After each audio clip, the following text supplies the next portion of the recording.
अब हमको बीच जाने से कोई नहीं रोक सकता।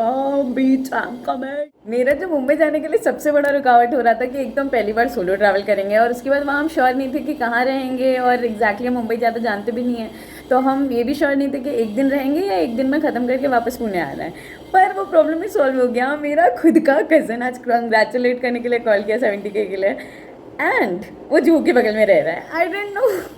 तो मेरा तो प्रॉब्लम ही सॉल्व हो गया। कल रात में बस के टिकट्स हो गए थे, हम ऑलमोस्ट अपना पैकिंग भी कर लिए हैं, थोड़ा सा पैक करेंगे, ब्रेकफास्ट करेंगे, बाल वॉश करना है एंड उसके बाद हम लोग निकलेंगे मुंबई के लिए and I am almost ready to go. अरे यार अंधेरा ही हो गया अभी। इस टेक का यही पर्पस है कि अवीशा जो हमको ऑफिस तक कंपनी देती थी वो अभी हमको चेंबूर तक भी कंपनी दे रही है, तो एटलीस्ट थैंक्स टू अवीशा हमको चेंबूर तक सोलो ट्रैवल नहीं करना पड़ा। एज द सेइंग गोज, जहाँ चाह है वहाँ राह है गाइज। तो हम आराम से पहुंच गए होटल, वहाँ चेक इन किए, अपने भाई के साथ लंच करने के लिए बाहर गए और अभी तक सब सही चल रहा था अनटिल वी केम बैक। मेरे एब्सेंस में, मेरे परमिशन के बिना दे टच्ड मेरा सामान एंड शिफ्टेड मेरा room from that room to this room which is just very unprofessional. अगर मान लो तुमको शिफ्ट करना भी है, at least wait for me. It's not like कि हम आएंगे ही नहीं। I took less than half an hour to come back but they didn't wait. इतने बेशरम थे। When I came back they were not apologetic at all. They advised me कि हम अपने कज़न के साथ किसी बड़े रूम में शिफ्ट हो सकते हैं क्या, क्योंकि उन लोगों ने ओवर बुकिंग कर दी थी। लेकिन वो सिर्फ मिसमैनेजमेंट नहीं था, वो बेशर्मी भी था। अगर हमको किसी के साथ रूम शेयर ही करना होता, आई would have chosen a hostel. Hotel में क्यों रहेंगे हम? एंड इट जस्ट, हमको उनका मुंह फोड़ देने का मन था। So I ask for the refund. हम बोले हमको यहाँ नहीं रखना है, I don't want to stay, just give me my money back. They be like no ma'am. मैंने अभी तक उन्होंने बताया नहीं है कि उन्होंने मेरा सामान शिफ्ट कर दिया, ये तो हमको तब पता चला जब वो ऊपर गए।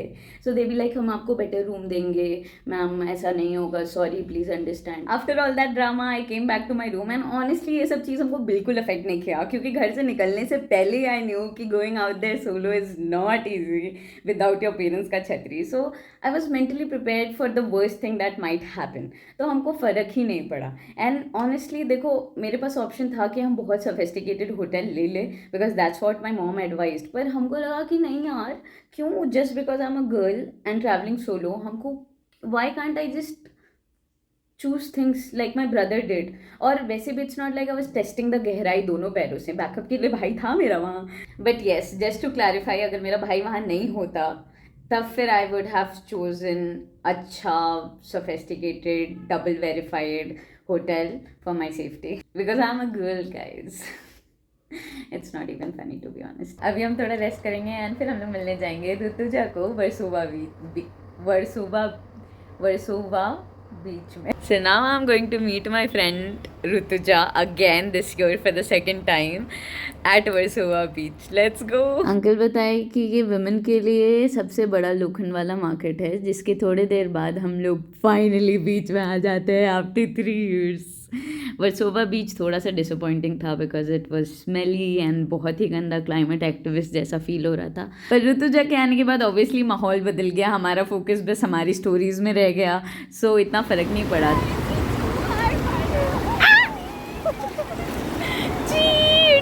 गंदा पानी। We went to a good cute छोटू सा कैफ़े जहाँ हमने बहुत ही टेस्टी क्रोसा खाया, if I pronounced it right, and tasty coffee पिया। Then I got a flower for myself and आ गए हम वापस बीच से, और बहुत मज़ा आया भाई, बहुत ही ज़्यादा मज़ा आया। I got that sunflower too for myself. Now when I finally thought कि चलो डे अच्छी नोट पे ख़त्म हो रहा है, my doorbell rang and guess what? They wanted to shift my room again. इस टाइम पे आई गॉट सो फ्यूरियस और हमको इतना गुस्सा आ रहा था। आई कॉल द मैनेजर और उसको पूरा सुना दिया। हम बोले आपको क्या लगता है हम यहाँ क्या करने आए, 2 दिन का हमको हॉलीडे चाहिए था and this happened, it's because of people like you, people can travel alone. And इस टाइम पे हमको अच्छे से समझ आ गया था they are only doing it क्योंकि हम अकेले थे एंड दे वर फीलिंग कि वो कुछ भी कर सकते हैं, इसीलिए। बिकॉज अगर हम अपने पेरेंट्स के साथ होते in the same hotel they wouldn't have done anything. पर it is what it is you all. अंदर से हमको थोड़ा डर भी लग रहा था, वो एक विलन वाला स्टोरी याद आ रहा था हमको। But then my psychology teacher has taught me something कि तुम कितने भी डरे हुए तुम्हारे शक्ल में नहीं दिखना चाहिए, और आवाज़ में तो खैर मेरा दिखता ही नहीं है। सो या तो हम पूरा सुना दिए, आप बोल के हम सब कुछ सुना दिए। उसके बाद भी दे वर लाइक सॉरी मैम, हमको खुद बहुत शर्मिंदा हूँ मैं, एंड प्लीज़ आप छोटा भाई समझ के शिफ्ट कर लीजिए। अल्टीमेटली आई अग्रीड, पर सब बोलने के बाद अब मेरा जो इकलौता कंसर्न बाकी था वो था कि हम अपने माँ बाप को कैसे बताएंगे कि हम इतना गलत चॉइसेस बनाए हैं अपनी ज़िंदगी के लिए, that too for the first trip. But again my parents are pretty chill, specially इस बार because of my mom's health वो थोड़ी स्ट्रेस थी।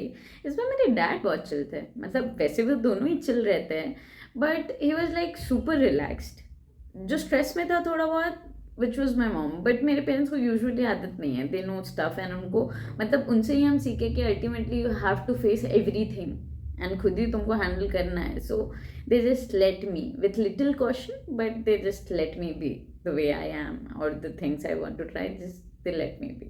It is them, guys. So when I told them everything, mummy thoda sa gussa thi as expected because she insisted me to get a good hotel, but I didn't listen. But ultimately they proved again that it's the last thing I should worry about. After all, we are always in the same team. Next day तो बहुत ही अच्छा था, पर वो हम बताते हैं part 2 में, सो सब्सक्राइब।